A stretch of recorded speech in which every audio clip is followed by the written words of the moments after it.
Hello everybody, I'm Steve. I'm the creator of Captivating Christian and MediaWiz, Blockbuster Show, MC Swigga, all that kind of stuff. And I'm doing a commentary on a couple of my Chris videos because I wanted to give kind of an explanation for where these videos came from and why they came out the way they did, and some of the backstory behind them.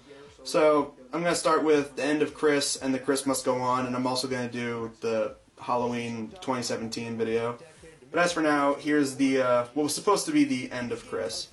So, you're probably wondering, was this supposed to be the end? Well, actually, I can talk about that a little bit later. For now, I just thought it would be kind of neat to compile some of my favorite Chris moments from throughout the years, and we got a lot of my favorite ones. This one's from like one of the older, I think it's like it's either 2015 or 2016 Halloween video. This is the Chick-fil-A one.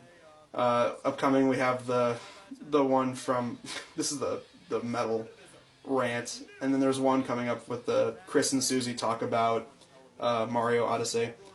But anyway, so yeah, I can bring it up now. So was this supposed to be a finale piece for Chris? And the answer is kind of. I was thinking about how long I would do Chris, and yeah, essentially I was thinking about having it just be like, I was thinking my original plan would be like, okay, I'll do this for 5 years, and then maybe I'll stop doing it. Because most, like, online parody series never really last past 5 years, so my original intent was to maybe think about cutting it off maybe later in the year that this video came out, but I decided, like, nah, I might as well get this one out the way and see how I feel about it. And the thing with, like, the story-based videos of Chris, they usually take a while to write. I'll usually start writing them around like the beginning of the month, and then the reason that they usually come out near the end of the month, or maybe like the beginning of the next month, is just because of that. It's like I start writing them, and then I sometimes will go back and do rewrites. And this video in particular did have rewrites done on it, so.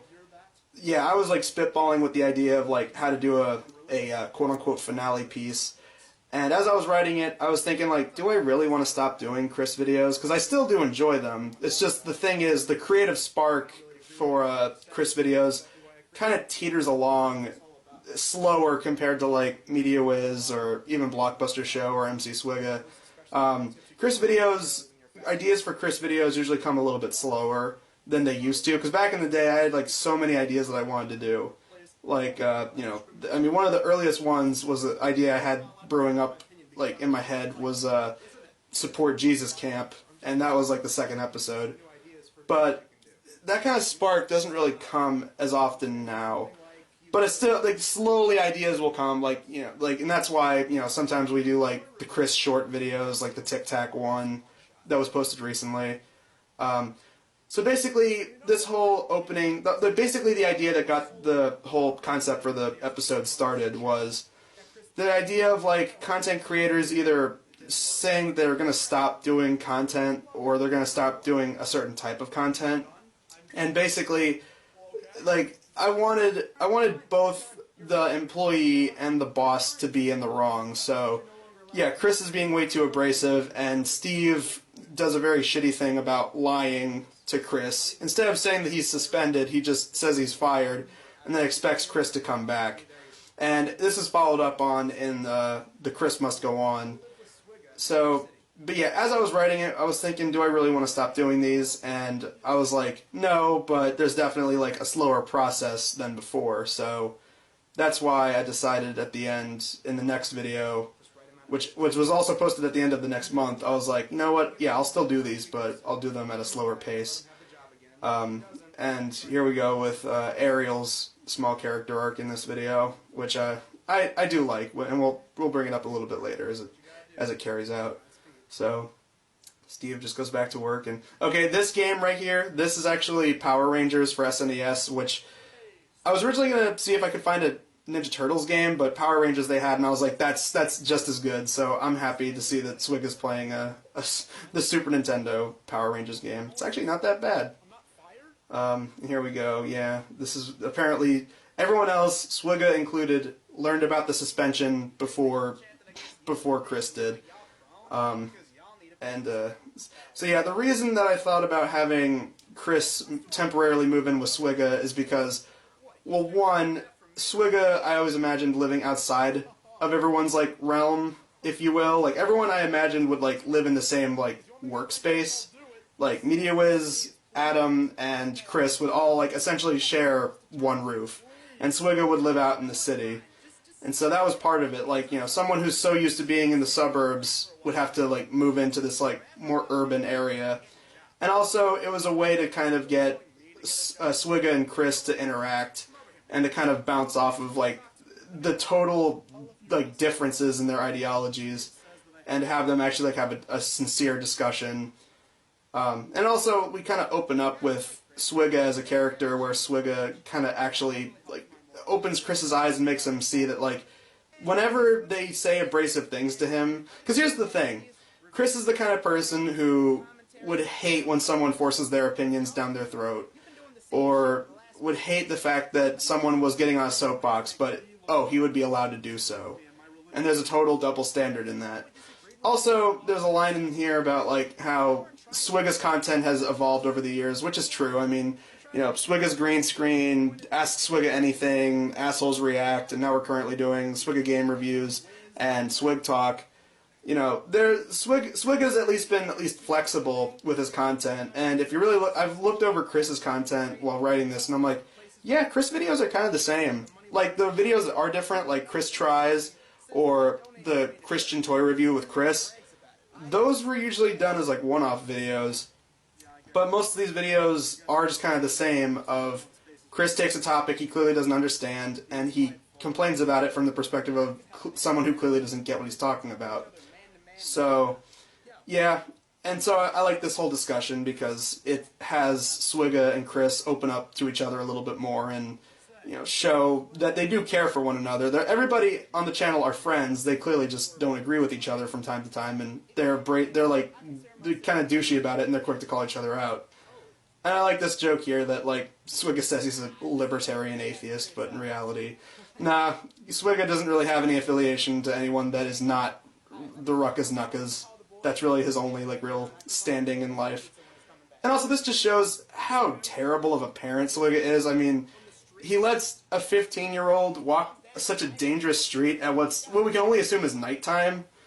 And so Chris, being the overprotective brother, starts having a panic attack and starts to freak out, and this leads into the Pink Elephant's nightmare sequence, which mainly I wanted to do because I wanted to do another one of these, like, you know, animatic style sequences like we did in the Halloween episode. So this was like, you know, Chris is at his lowest point in this video so far, so this was kind of a way for him to be ambushed by all of his, like, the things he despises most. So you got, like, Susie J. Warren, you have Amazing Atheist was in there, My Little Pony from the MLP rants, and Mario from all the Mario videos he did, like the Mario 3 video.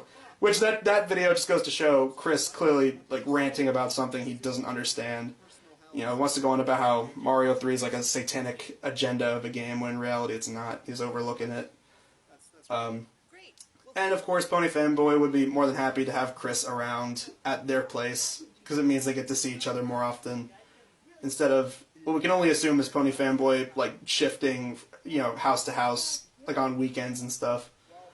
So here we go with Shannon Gold, who always shows up in these videos, often playing either herself or Kathy Olick, who she's playing here. Or her third character is she would play Susie J. Warren, but yeah, here she's playing Kathy. I like this idea that, like, Chris would have some outsiders to talk to, like, who weren't just, like, either one of the other characters, like Swigga or Adam or Wiz, but or like any of his, like, any of the other captivating Christian characters, like Mr. Durka or Julia or Uncle Toby. It's like, I like the idea that, like, Kathy is, like, one of the few friends that Chris can actually talk to, like, and actually understand where he's coming from. And this is what spawns, like, Chris's, like idea decision-making process of, like, whether or not he should stop doing videos. Meanwhile, we cut back to these guys. You know, there's a group meeting with these three, Wiz, Adam, and Steve.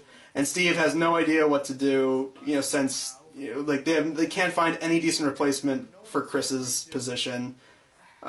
And this is one of the changes in the original script. One of the original ideas was that Peter would take over Chris's position, and the joke would be that he is just as pretentious and annoying as Chris is with his positions, except his positions are obviously more like left-leaning, and he would obviously go on about like veganism and stuff like that.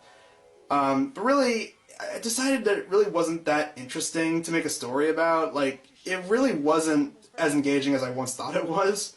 So that's why this whole storyline basically got whittled down to this one sequence, and that he didn't want the job because he couldn't get along with anybody. And right here, Adam blatantly tells him, you know, a double standard of his, which is, yeah, Salon. He was able to work a Salon joke.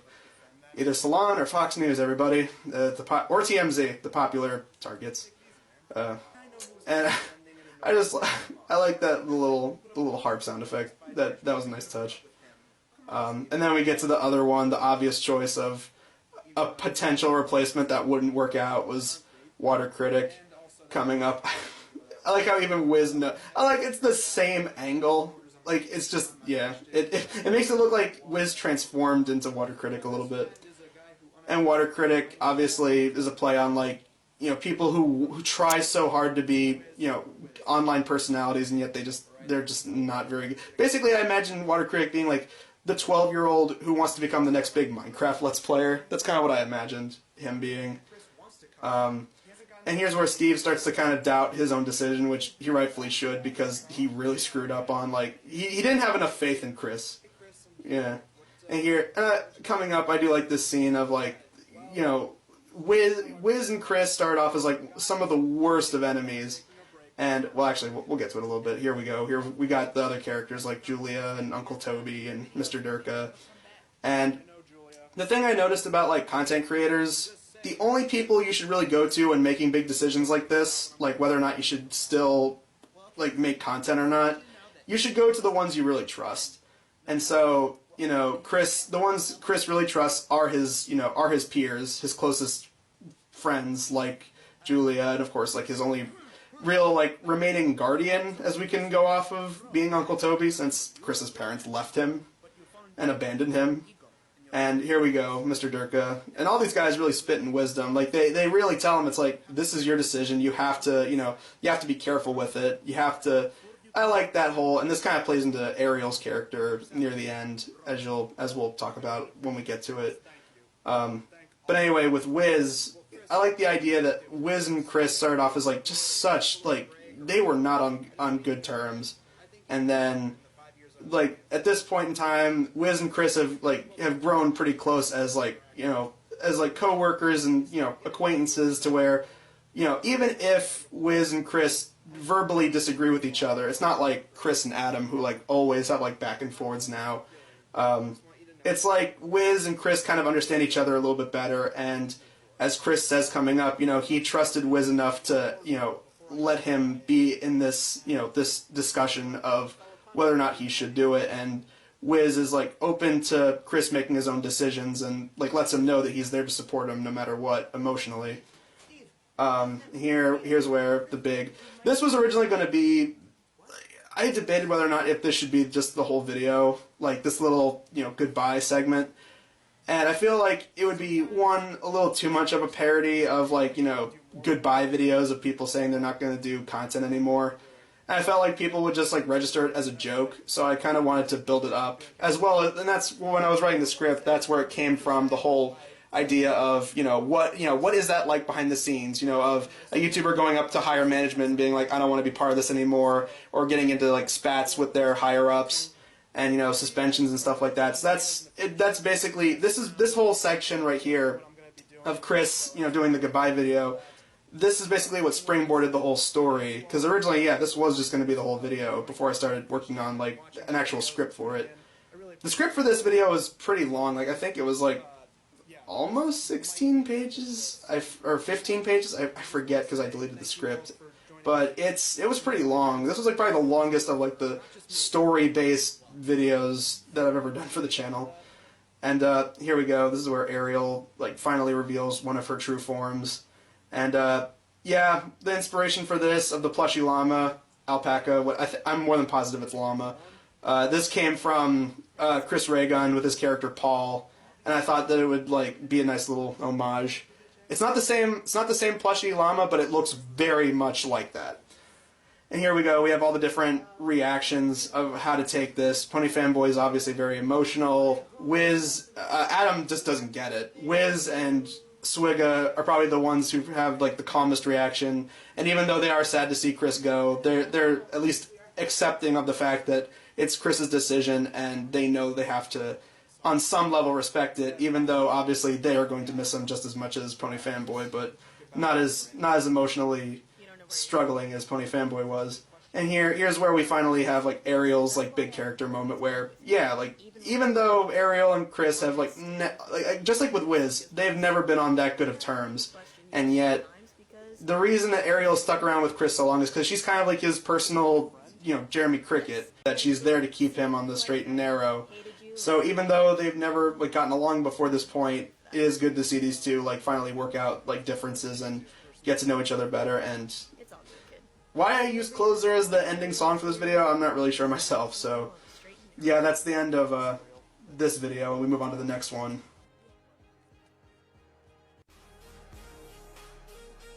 So this is the second half. This is the Chris Must Go On, because yeah, even after doing the end of Chris, that's why I titled the video ...